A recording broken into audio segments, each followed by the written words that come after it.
So ওই রাষ্ট্রটাকে যখন তারা বললো যে আমরা স্বাধীন নিজস্ব একটা রাষ্ট্র হিসেবেই থাকতে চাই, ল্যান্ডলক কান্ট্রি হিসেবেই হোক, বাট আমরা এখানে আমাদের নিজস্ব একটা কান্ট্রি হিসেবেই থাকতে চাই, হায়দ্রাবাদ হিসেবেই থাকতে চাই, নিজাম যিনি ছিলেন উনি উনি ওটা শাসন করবেন, তাদের নিজস্ব আর্মি ছিল, সেই আর্মির নাম ছিল রাজাকার্স।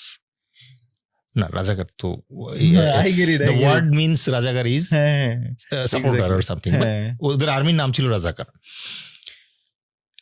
বাট আনফর্চুনেটলি 85% অফ হায়দ্রাবাদের জনগণ ছিল হিন্দু।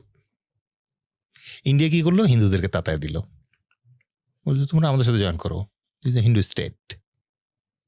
ওকে, তারপর যেটা হলো অপারেশন পোলো নামে একটা মিলিটারি অপারেশন চালানো হইলো।